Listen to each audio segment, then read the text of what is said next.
சமூக வலைதளங்கள்ல கண்ணீர் விட்ட ஆர்த்தி ரவியோட அம்மா. அதாவது ஒரு காலத்துல ஜெயம் ரவி நான் சாக போறேன் அப்படின்னு சொல்லிட்டு ரசிகர்கள் மத்தியில முன்னாடி உடைஞ்சு அழுந்த அந்த விஷயம் மாதிரியே இன்னைக்கு ஆர்த்தி ரவியோட அம்மாவும் அந்த மாதிரி அழுது பண்ணியிருக்காங்க. அது மட்டும் இல்லாம அவர் ஒரு நடிகை, அவரால் எப்படி வேணாலும் ஆக்ட் பண்ண முடியும். ஆனா நாங்க அப்படி கிடையாது. இது உள்ளத்துல இருந்து வர கண்ணீர், எமோஷன் அடக்க முடியல அப்படிங்கிற மாதிரியும் சொல்லியிருக்காங்க. ரீசெண்டா முதல்வர் அவருடைய மகனோட அந்த இன்டர்வியூ பார்த்து என்ன அறியாமே நான் ரொம்ப நேரம் அழுதுட்டேன் அப்படின்னும் சொல்லியிருக்காங்க. இந்த அளவுக்கு அழற அளவுக்கு என்ன அப்படி ஆச்சு அப்படின்னு சொல்லிட்டும் சொல்லியிருக்காங்க. ரவி ரவி மாதிரியே கிடையாது. ரவி பின்னாடி யாரோ இருந்து அவரை இயக்குறாங்க. ஈவன் ஒரு டெக்ஸ்ட் கூட அவர் பண்றது கிடையாது. அது கூட வேற ஒருத்தர் தான் பண்றாங்க. ஏன்னா அவர்கிட்ட சொந்த பசங்களையே நெருங்கிறதுக்கு யாரோ விட மாட்டேங்கிறாங்க அப்படின்னு சொல்லிட்டு ரொம்பவும் பகிரங்கமா அழுது ரொம்பவும் வருத்தமா ஒரு பேட்டி கொடுத்திருக்காங்க. அது மட்டும் இல்லாம அதுக்கு பதிலடி தர மாதிரி அவருடைய அம்மாவே பேசியிருக்காங்க.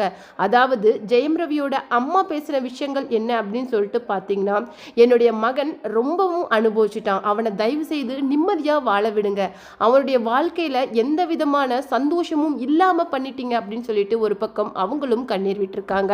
இதுல யாருடைய பேச்சு உண்மை அப்படிங்கிறது தெரியல. ஆனாலும் ஜெயரமியோட அம்மா ரொம்ப நாளைக்கு அப்புறம் பேசின அந்த விஷயங்கள் இன்னைக்கு சமூக வலைதளங்கள்ல மிகப்பெரிய அளவுக்கு பேசுபொருளா இருக்கு.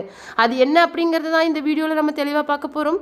வீடியோக்குள்ள போறதுக்கு முன்னாடி நீங்க நம்ம சேனலுக்கு புதியவரா இருந்தா மறக்காம சேனலை சப்ஸ்கிரைப் பண்ணிக்கோங்க. வாங்க வீடியோக்குள்ள போலாம்.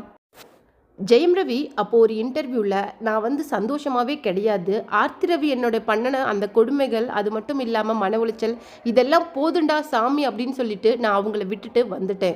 ஆனால் இது வரைக்கும் டிவோர்ஸ் கேஸ் அப்படிங்கிறது போயிட்டுருக்கு. ஆனால் என்னுடைய மகனை அவங்க ஒரு தடவை கூட என்னுடைய கண்ணில் காட்டினது கிடையாது. அது மட்டும் இல்லாமல் என்னுடைய வாழ்க்கை இப்படி ஆனதுக்கு ஒரு 3 எழுத்து நடிகை தான் காரணம் அப்படின்னு சொல்லியிருந்தாரு. அந்த நடிகை குஷ்பு அப்படின்னு சொல்லிட்டு சமூக வலைதளங்களில் மிகவும் பரவலாகவும் பேசப்பட்டுச்சு. இது ஒரு புறம் இருக்க, அந்த மாதிரி ரொம்பவும் பிரேக் டவுன் ஆகி ஜெயம் ரவி பேசினதுக்கு ஆதரவா சக நடிகர்களும் பேசியிருந்தாங்க. முக்கியமா கார்த்தி, விக்ரம் அப்படின்னு சொல்லிட்டு அவருடைய அண்ணனான மோகன் ராஜா, அம்மா அப்படின்னு சொல்லிட்டு எல்லாருமே ஒரு பக்கம் ஜெயம் ரவிக்கு சப்போர்ட்டாகவும் பேசியிருந்தாங்க. ஆர்த்தி ரவியை நிறைய பேர் விமர்சனம் செய்ய ஆரம்பிச்சாங்க.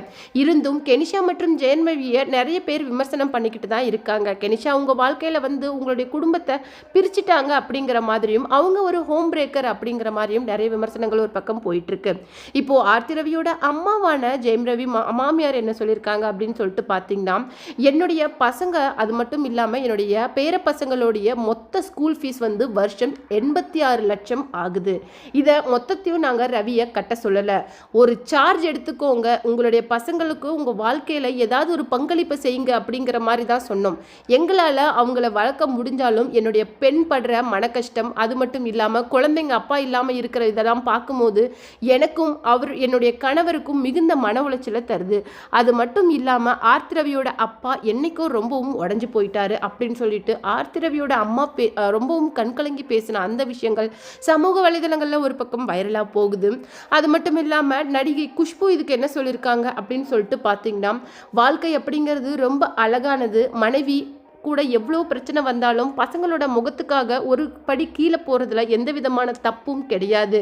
ஆனால் இதெல்லாம் எப்பவுமே குடும்பம் உடையாமல் இருக்கணும்னு நினைக்கிறவங்களுக்கு மட்டும்தான். என்னைக்கு வேற ஒரு பெண் மேலே மோகம் அப்படிங்கிறது வருதோ அப்போ இந்த விஷயம் எல்லாம் தவிடுபொடி ஆயிடும் அப்படின்னு ஒரு பக்கம் குஷ்பு ஜெயம் ரவியை விமர்சனம் பண்ணியிருக்காங்க. இதெல்லாம் ஒரு புறம் இருக்க, ஜெயம் ரவிக்கு சப்போர்ட்டாக அவருடைய அம்மா என்ன சொல்லியிருக்காரு அப்படின்னு சொல்லிட்டு பார்த்தீங்கன்னா, என்னுடைய பையன் சிரிச்சே கிட்டத்தட்ட 30 வருஷத்துக்கு மேலே ஆகுது, அவனுடைய சிரிப்பு, அவனுடைய விளையாட்டுத்தனம், அவனுக்குன்னு இருந்த அந்த சின்ன சின்ன ஆசைகள் எல்லாம் உடைச்சிட்டீங்க. அவனை ஒரு ஏடிஎம் மிஷின் மாதிரி தானே நீங்கள் யூஸ் பண்ணிட்டு இருந்தீங்க. அவனுக்குள்ளேயும் கோபம், ஆசை அப்படிங்கிறதுலாம் இருக்கும்ல. அவனுடைய தன்மானத்தை எத்தனை தடவை சீண்டி சீண்டி அவனை ஒன்றுமில்லாத ஆக்கிட்டீங்க. அந்த குழந்தைங்களோட முகத்துக்காக தான் அவன் இத்தனை நாள் பொறுத்துக்கிட்டு இருந்தான். ஆனால் லைஃபோட ஒரு எக்ஸ்ட்ரீமுக்கு போகும்போது எல்லாமே வெறுத்து போயிடும். இப்போ அவன் கேட்கறது நிம்மதி, டைவர்ஸ், விவாகரத்து மட்டும்தான் அப்படின்னு சொல்லிட்டு அவருடைய அம்மா ரொம்பவும் கண்கலங்கி பேசியிருந்தாங்க.